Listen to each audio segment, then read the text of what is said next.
Un podcast ici.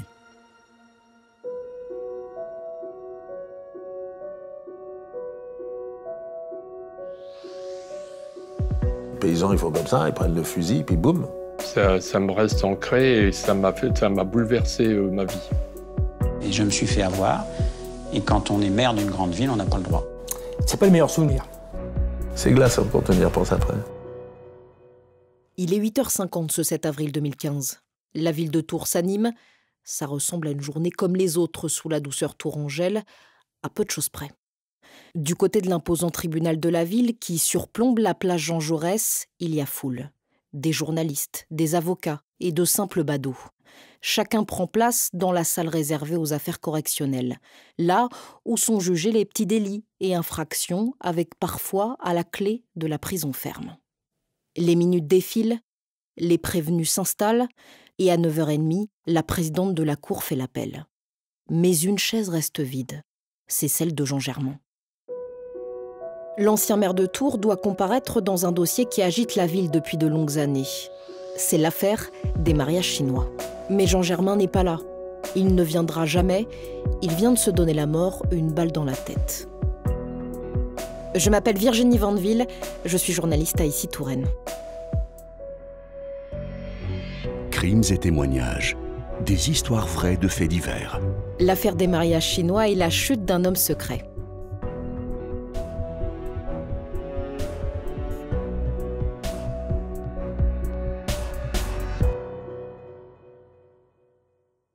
La première fois que j'entends parler de Jean Germain, on est à la toute fin des années 2000. Comme la bonne ado que j'étais à l'époque, je passe un peu beaucoup de temps devant la télé. Et un soir, je m'en souviens encore, je vois des mariés, je crois bien une dizaine, posés sur le perron de la mairie de Tours, avec au milieu un petit bonhomme. C'est un chauve à lunettes, tout sourire, avec son écharpe tricolore sur l'épaule. Ces noces romantiques, comme on les surnomme à l'époque, font qu'on se mette à parler de Tours partout dans le monde. Il faut dire que l'opération est unique en son genre. Elle permet, entre 2007 et 2011, à plus de 200 couples chinois de s'offrir un mariage à la française, à l'hôtel de ville, et célébré par monsieur le maire Jean Germain en personne.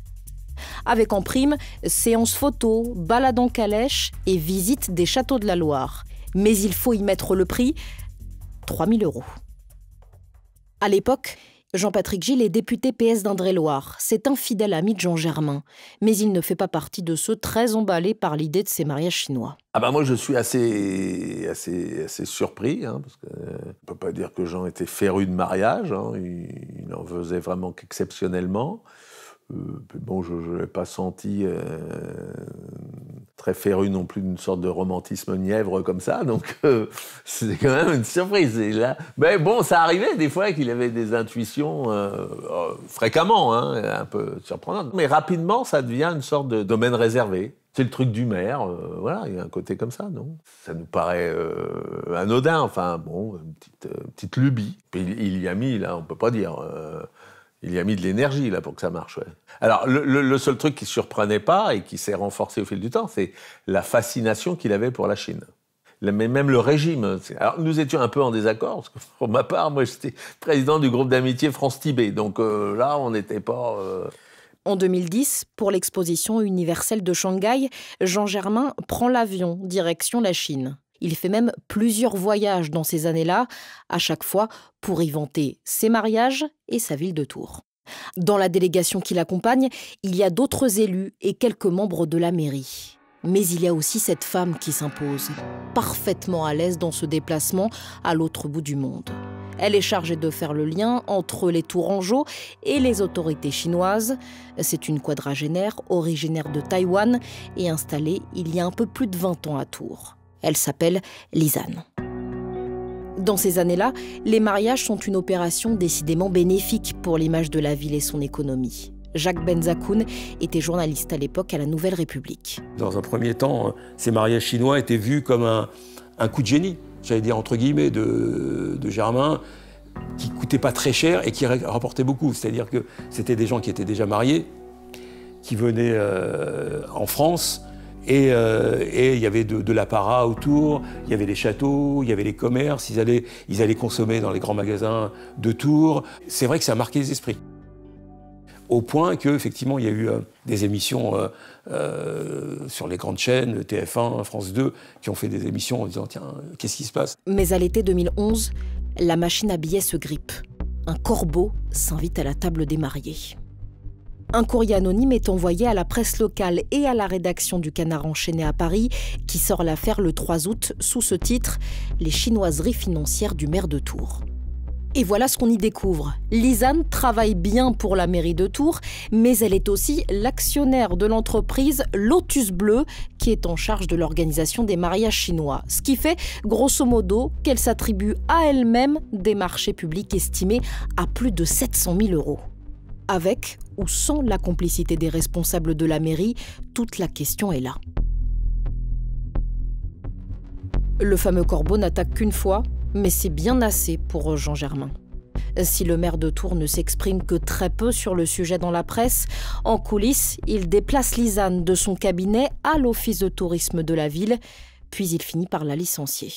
Et personne ne s'intéresse vraiment à l'identité du corbeau. Le fond était tellement important qu'on se disait, corbeau ou pas, elle est là, cette histoire. Jacques Benzakoun, ancien journaliste à la Nouvelle République. La presse, on n'a pas les moyens d'investigation de la police, donc on posait des questions, évidemment, aux gens autour, tu sais pas qui. Bon, invariablement, on disait, non, je sais pas, enfin, il y a plein de gens qui lui en veulent, mais qui peut lui en vouloir? En même temps, j'allais dire que Lisanne était tellement un personnage public, contrairement à lui, qui n'était pas quelqu'un de très discret, que peu importe qui l'avait dénoncé. Le temps passe. Et un événement semble occuper davantage Jean Germain, l'inauguration du tramway de Tours. On est le 31 août 2013, une foule d'habitants vient fêter son démarrage place Jean Jaurès. Il est séduisant, ça. Oui, tout à fait, oui. Une ligne très, très sobre, très beau. Avec les reflets et du ciel et du gazon, génial. C'était une journée extraordinaire. Alain Devineau est adjoint à l'urbanisme à l'époque. Étincelante. Et en plus, il faisait beau. C'était une révolution des mobilités. Mais pour lui, ça a été, ce jour-là, c'était l'apothéose. J'ai vu Jean Germain me cligner des yeux en me disant voilà, on l'a fait, on l'a réalisé. Jean Germain est emporté par la ferveur populaire. C'est à ce moment-là, autour d'un verre avec quelques-uns de ses fidèles, qu'il annonce se lancer aux élections municipales de Tours pour un 4e mandat. Ni lui, ni ses proches ne voient le tsunami approcher. Ces derniers mois à Tours, il y a une nouvelle rumeur qui enfle, celle d'une relation intime entre Jean Germain et Lisanne, l'organisatrice des mariages. Le 30 octobre 2013, le maire est mis en examen pour complicité de prise illégale d'intérêts et détournement de fonds publics. Ça agite la presse, évidemment, mais bizarrement, peu ou pas, l'entourage de Jean Germain.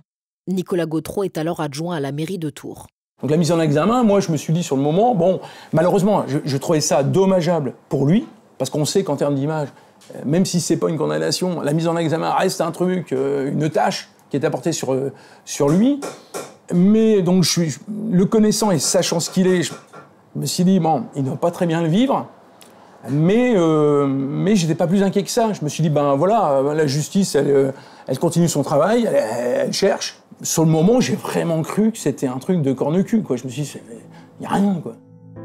Lors de leur déjeuner hebdomadaire, Jean Germain n'aborde jamais le sujet avec son compagnon politique de 30 ans, Jean-Patrick Gilles. Je pense qu'on a sous-estimé quand même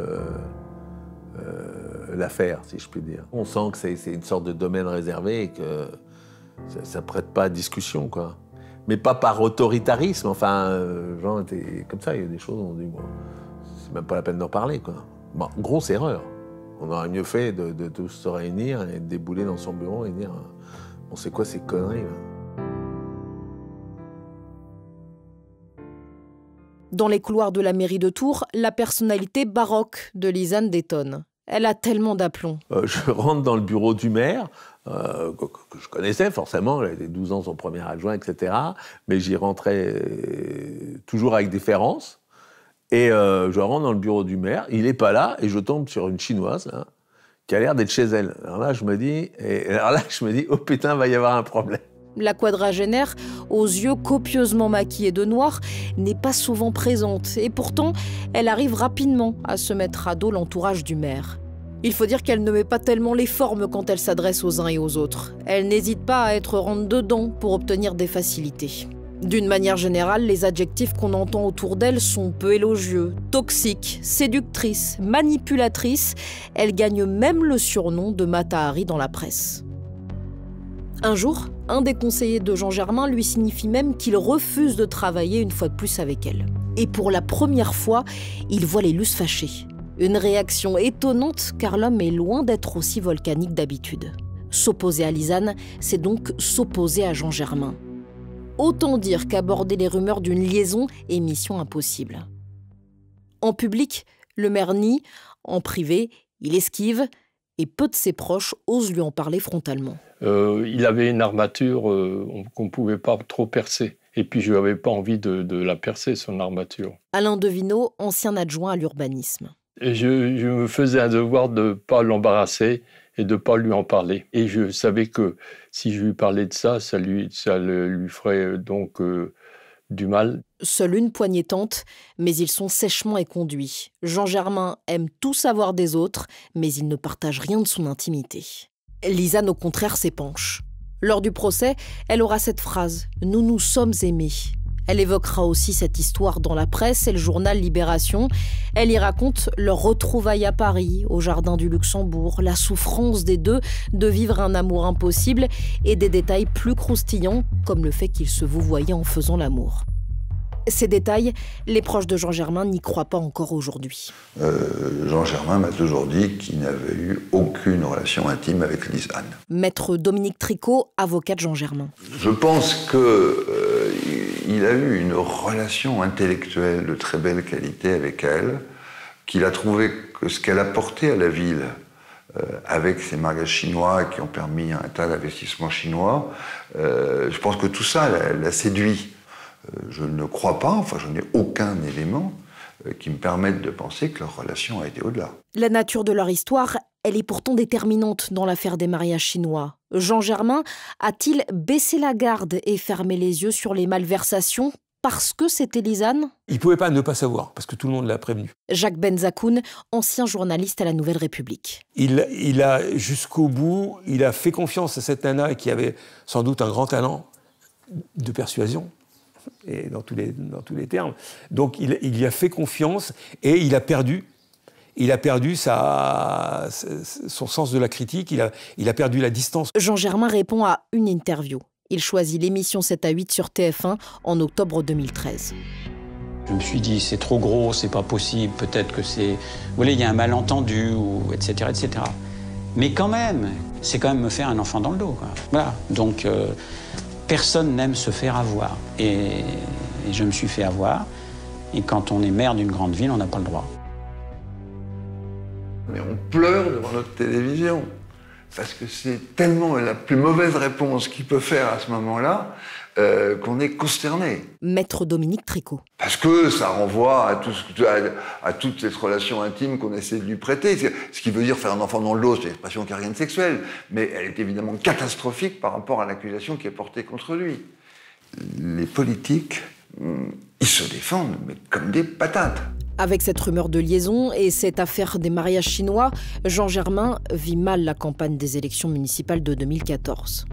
Il est aussi affaibli par les attaques de la presse sur ses cumuls de mandats, lui qui est maire, sénateur, président de l'université et de l'agglomération ou encore vice-président de la région Centre. Avec 12 mandats et fonctions à son actif, le sénateur maire socialiste de Tours décroche même la seconde place peu enviée au palmarès des cumulards de la République. Jean Germain subit, déprime et s'isole, mais il ne dit rien. Certains le croient même gravement malade. Il ne fait pas campagne, il n'est plus vraiment à Tours. Devenu sénateur 3 ans plus tôt, Paris devient sa bouée de sauvetage. En mars 2014, Jean Germain perd les élections municipales. Il ne fera pas de 4e mandat.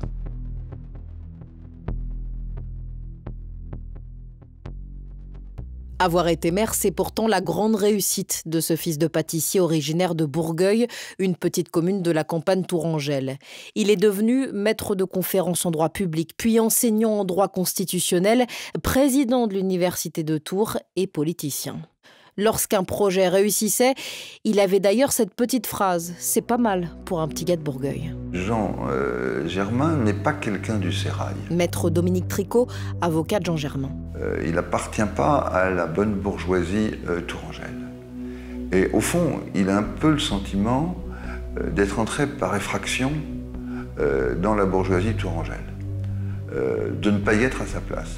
Mais en fait, c'est un colosse au pied d'argile, et dans la seconde où cette accusation infamante lui fait perdre sa reconnaissance, il est détruit.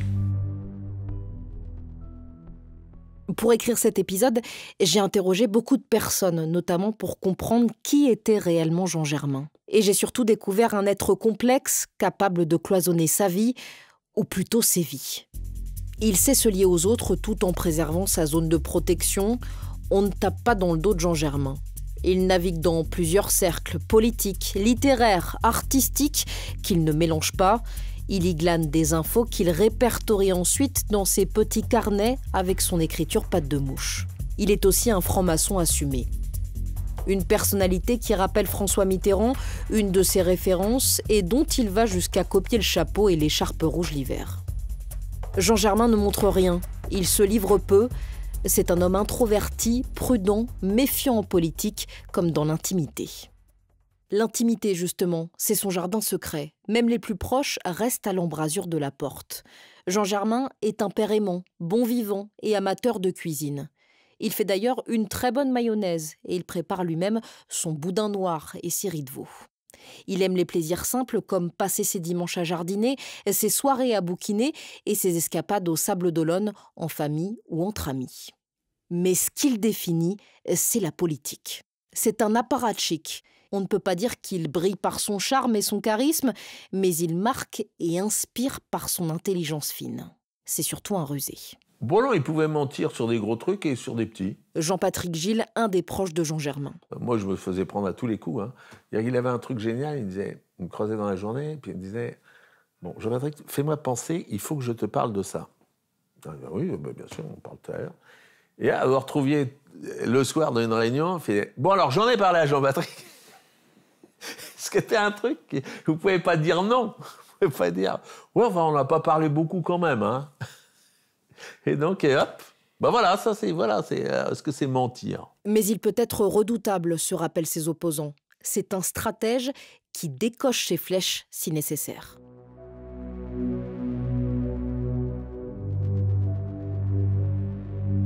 Jean Germain, c'est aussi un homme d'habitude. Chaque vendredi midi, il rejoint un de ses cercles d'amis pour le déjeuner, place des Halles à Tours.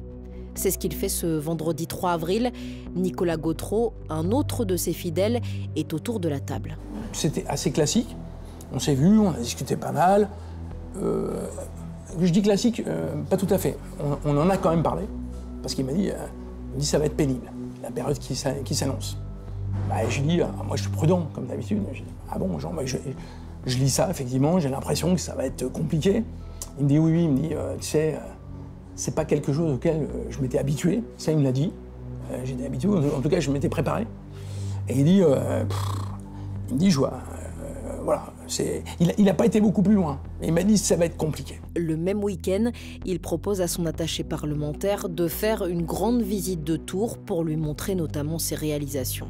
Un voyage initiatique qui a tout d'un dernier au revoir à sa ville.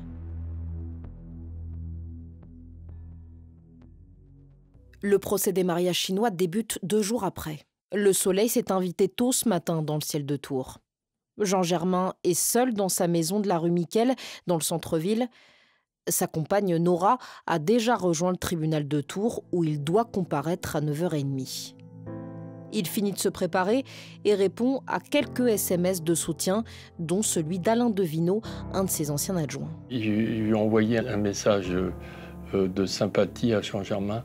Je ne sais pas si je l'ai conservé, mais je lui dis « Jean, je suis à tes côtés ». Et puis, voilà, après, il m'envoie un petit message. C'est tellement injuste. Ça me reste ancré et ça m'a bouleversé ma vie. Jean Germain envoie le même message à plusieurs de ses interlocuteurs ce matin-là. Un peu avant 9 h, il échange également avec son avocat, maître Dominique Tricot.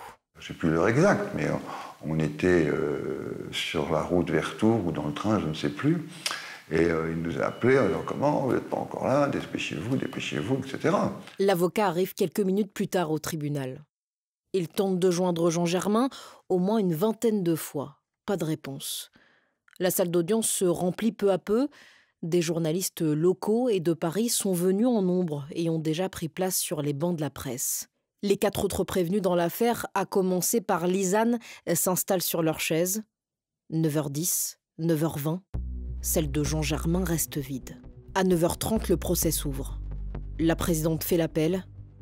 Des murmures se font entendre dans la salle. L'atmosphère devient pesante. C'est à ce moment-là que son avocat demande la parole.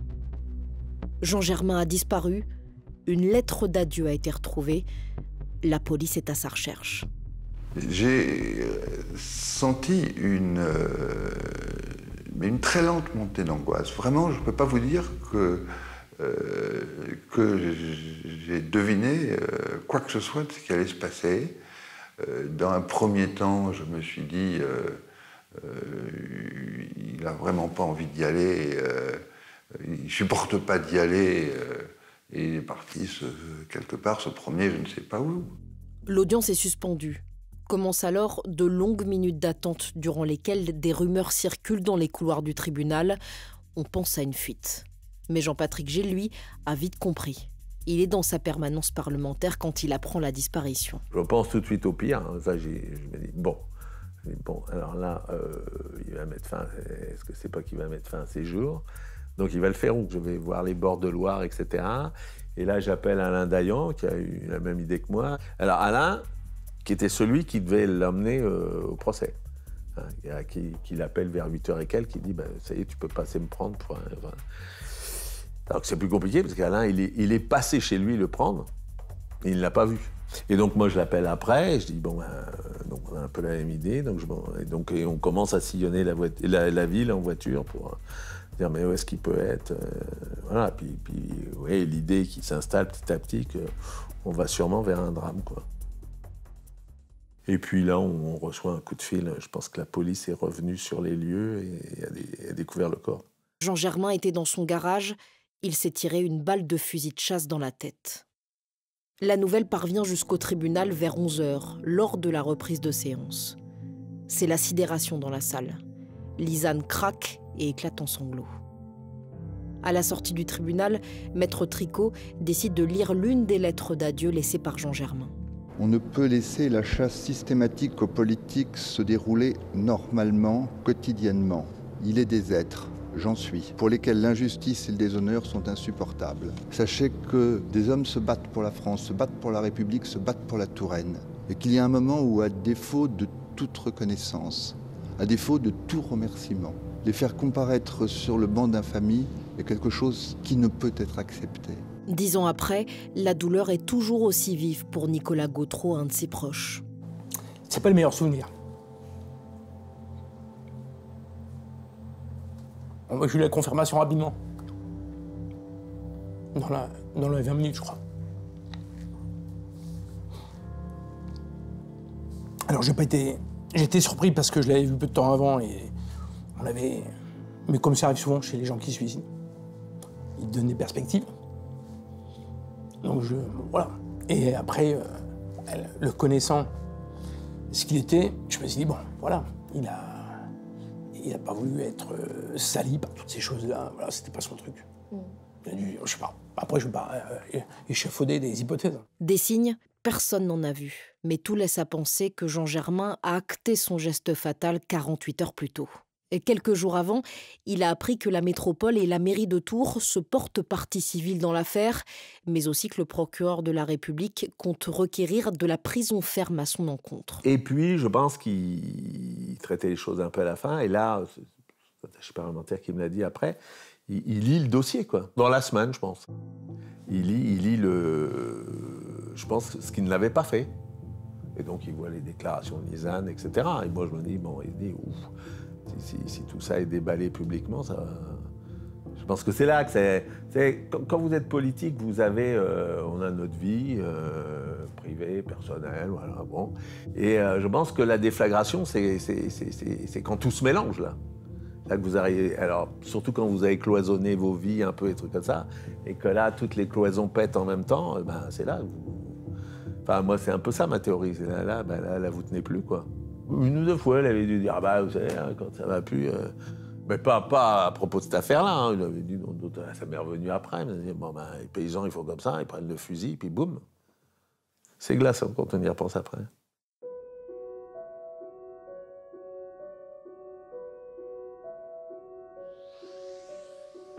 Le procès des mariages chinois a bien eu lieu quelques mois plus tard. Tous les prévenus ont été condamnés. En appel, Lisanne a écopé de 3 ans de prison. Jean Germain, lui, n'a donc jamais été jugé. Dans une de ses lettres, il avait tenu à clamer son innocence. « Soyez sûr que je n'ai jamais détourné un centime, que je ne me suis pas enrichi et que j'ai toujours œuvré pour ce que je pensais être le bonheur des Tourangeaux. » C'était L'affaire des mariages chinois et la chute d'un homme secret. Mixage Thomas Néolier-Pradel, production Fanny Rascle, studio de création ici.